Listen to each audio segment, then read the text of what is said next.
Hi എല്ലാവർക്കും എൻ്റെ പുതിയ വീഡിയോയിലേക്ക് സ്വാഗതം. നമ്മളിപ്പോൾ ഉള്ളത് ടക്സിങ്ങിനൊക്കെ തിരിച്ചു വന്നിട്ടാ. കഴിഞ്ഞ ദിവസം നമ്മളിവിടെ ഒരു ബോർഡ് കണ്ടില്ലേ, അതായത് ഇത് കണ്ടില്ലേ, ഈ ബോർഡിന്റെ അവിടെ നമ്മൾ വീണ്ടും എത്തിയത്. ഈ ബോർഡിന്റെ അവിടെ മാത്രമല്ല, ഈ ഒരു ബ്രിഡ്ജിന്റെ അവിടെ നമ്മൾ വീണ്ടും എത്തി. ഈ റൂട്ട് നേരെ പോണത് മാസയിലേക്കാണ്. അതുപോലെ തന്നെ ഇവിടെ നിന്നാണ് നമ്മൾ വന്നേട്ടാ. ടക്സിങ് പോണ റൂട്ടാണ്.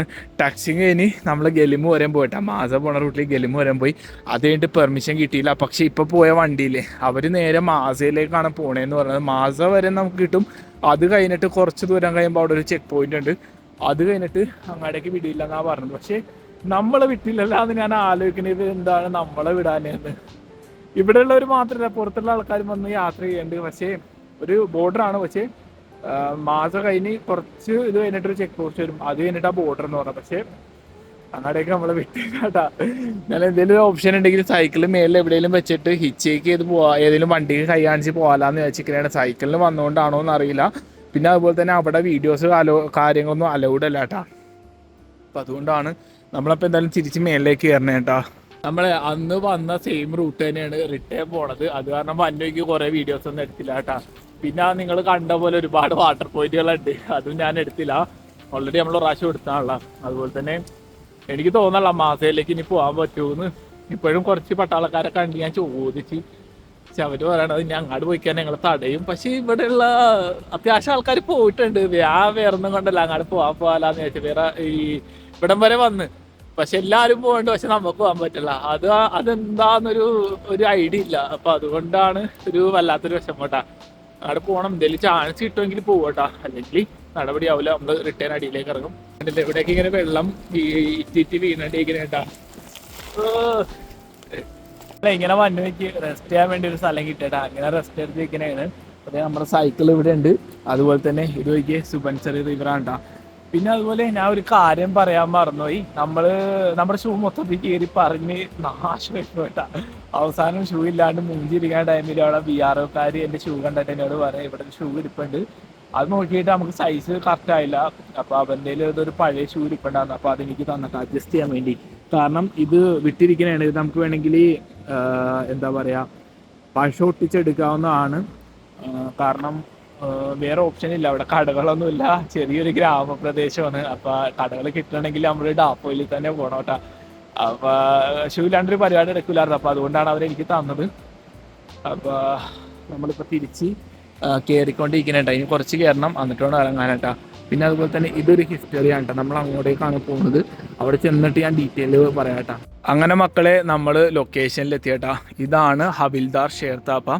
1962 വാറില ഒരു സ്റ്റോറിയാണ് കേട്ടോ. ഇദ്ദേഹം ഒറ്റക്ക് നിന്നാണ് ഏകദേശം 70 ചൈന പട്ടാളക്കാരെ കീഴ്പ്പെടുത്തിയത്. അത് ഇവിടെ കൊടുത്തിട്ടുണ്ട് കേട്ടോ. അതിൻ്റെ ഒരു ഡീറ്റെയിൽസ് കാര്യങ്ങളാണ് ഇവിടെ കൊടുത്തേക്കുന്നത്. അതുപോലെ തന്നെ ഇവിടെ ഉണ്ട് കേട്ടോ അതിൻ്റെ ഒരു മെമ്മറി കാര്യങ്ങളൊക്കെ. അതുപോലെ തന്നെ അടിയിലും ഒരു ഇതുണ്ട്. നമ്മൾ അങ്ങോട്ടേക്കാണ് പോണത്. ഹീറോ ഓഫ് 1962 വാർ കേട്ടോ. JK റൈഫിൾസ്, ബോഡി ഗാർഡ്, ഹവിൽദാർ ഷേർത്താപ്പ, സെവിയർ ഓഫ് സുബൻസറി. ഈ ഒരു റിവറിൻ്റെ പേരാണ് സുബൻസറി റിവർ. അതുപോലെ തന്നെ ഈ ഒരു ഇത് ഇനാഗുറേറ്റ് ചെയ്തത് ഇവിടുത്തെ CM ആട്ടോ, പ്രേമ കാണ്ടു എന്ന് പറയുന്നത്. ഇതിൻ്റെ ഒരു സ്റ്റോറി ഉണ്ട് കേട്ടോ, അത് ഞാൻ പറഞ്ഞുതരാം. അതായത് ഇൻഡോ ചൈന വാർ നടക്കുന്നത് 1962 ആ ഒരു സമയത്ത് പെട്രോളിങ്ങിനാണ് അദ്ദേഹത്തെ ഇവിടെ നിയോഗിക്കപ്പെട്ടത് കേട്ടോ. ആ ഒരു സമയത്ത് ചൈന പട്ടാളക്കാർ ഏകദേശം 200 പേരുണ്ടായിരുന്നാണ് അതിൽ എഴുതിയേക്കുന്നത്. ഈ ഒരു ഭാഗത്തു നിന്നാണ് വന്നേട്ടോ അവർ. ഈ ഒരു ഭാഗത്തു നിന്നാണ് ഇങ്ങനെ വന്ന് ഇവിടെ അടിയിൽ ബ്രിഡ്ജ് കാര്യങ്ങളൊക്കെ ഉണ്ട്. അപ്പോൾ ഇദ്ദേഹം ഒറ്റക്ക് അടിയിലായിരുന്നു വിചാരിച്ചിട്ടാണ് ഇവർ ഫയറിങ് കാര്യങ്ങൾ തുടങ്ങിയത്. അദ്ദേഹത്തിൻ്റെ ഒരു LMG ഗൺ ഉണ്ടായിരുന്നു. അത് വെച്ചാണ് അദ്ദേഹം ഏകദേശം 70 ചൈന പട്ടാളക്കാരെ കീഴ്പ്പെടുത്തിയത് കേട്ടോ. അതായത് ചൈന പട്ടാളക്കാരെ കൊന്നത് 65 മുതൽ 70 പേരെയാണ് കൊന്നത്. കുറേ പേര് പറയുന്നുണ്ട് 100 to 300 പേരെ കൊന്നൊക്കെ പറയുന്നുണ്ട്. കാരണം ഈ ആർമിയുടെ ഇതിൽ കൊടുത്തേക്കുന്നത് 65 മുതൽ 70 വരെയാണ് അദ്ദേഹം ഒറ്റയാൾ പോരാട്ടത്തിൽ അദ്ദേഹം കൊന്നതെന്നാണ് കേട്ടോ. ഒറ്റയ്ക്ക് നിന്നാണ് അത്രയും പേര് അദ്ദേഹം കീഴ്പ്പെടുത്തിയത്. അപ്പോൾ അത് വല്ലാത്തൊരു ഇതാണ് കേട്ടോ. നമ്മളത് കേൾക്കുമ്പോൾ തന്നെ വല്ലാത്തൊരു എനർജിയാണ്. അപ്പോൾ അദ്ദേഹത്തിൻ്റെ ഒരു ഓർമ്മക്കായിട്ട് സ്ഥാപിച്ചതാണ് ഇവിടെ. അതുപോലെ തന്നെ അടിയിൽ ചൈനീസ് പട്ടാളക്കാർ വെടിവെച്ചതിൻ്റെ ഉണ്ടയുടെയൊക്കെ പാട് കാര്യങ്ങളൊക്കെ ആ ഒരു കല്ലിലുണ്ട്. ഒരു സ്റ്റോറി കേൾക്കുമ്പോൾ തന്നെ വല്ലാത്തൊരു എനർജിയാണ് നമുക്ക് തോന്നുന്നത്. കാരണം നിങ്ങൾ ആലോചിച്ച് നോക്കിയേ, 1962 ചൈന ആക്രമിക്കാൻ വേണ്ടി നമ്മുടെ ഇന്ത്യയിലേക്ക് വന്നതാണ്. പക്ഷേ ആ സമയത്ത് അദ്ദേഹം ഒറ്റയ്ക്ക് നിന്നാണ് അത്രയും പേരെ കീഴ്പ്പെടുത്തിയിട്ടാണ് അദ്ദേഹം വീരമൃത്യു ചെയ്യപ്പെട്ടത് കേട്ടോ. പിന്നെ അതുപോലെ തന്നെ പണ്ട് ഇത് ശരിക്കും നമ്മുടെ ഇന്ത്യൻ ഏരിയ ആയിരുന്നു. ഇത് ഒരു ടൈമിൽ ചൈനീസ് ചൈന പിടിച്ചടക്കി.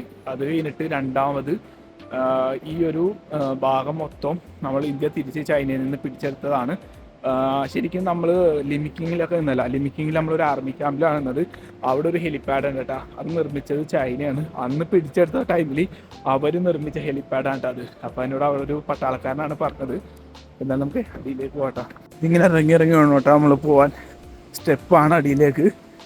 നമ്മളെ നേരത്തെ നിന്ന സ്ഥലം കേട്ടോ കാണാം. അവിടെ കുറേ നേരം വിശ്രമിച്ചിട്ടാണ് ഞാൻ വന്നത്. ഇതാണ് മക്കളെ സ്ഥലം കേട്ടോ.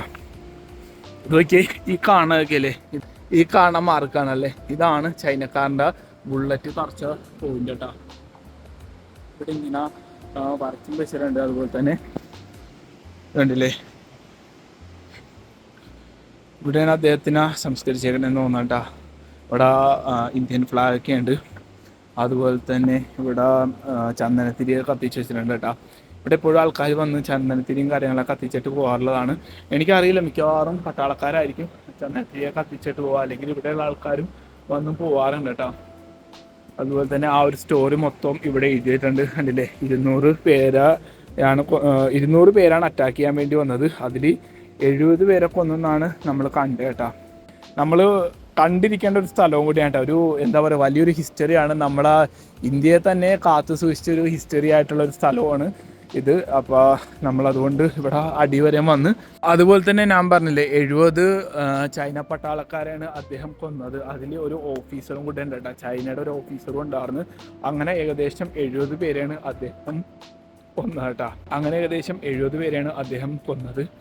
അതിൻ്റെ ഇതായിട്ടാണ് ഇവിടെ അദ്ദേഹത്തിൻ്റെ ഒരു മെമ്മോറിയൽ പണിതേക്കണം കേട്ടോ. വിക്കിങ്ങിൽ നിന്നും ടക്സിങ് പോണ റൂട്ടിലാണ് ഇതുള്ളത്. നമ്മൾ പോണ സെയിം റൂട്ടിൽ തന്നെ കേട്ടോ. അപ്പോൾ നിങ്ങൾ ഇവിടെ വന്നു കഴിഞ്ഞാൽ ഇത് മാത്രമല്ല, ഇതിൻ്റെ അടിയിൽ ബാക്കി കാര്യങ്ങളൊക്കെ ഉണ്ട്. ബുള്ളറ്റിൻ്റെ പാടും അതുപോലെ തന്നെ അദ്ദേഹത്തിൻ്റെ ഒരു സമാധി പോലെ അവിടെ അടിയിൽ വെച്ചിട്ടുണ്ട് കേട്ടോ.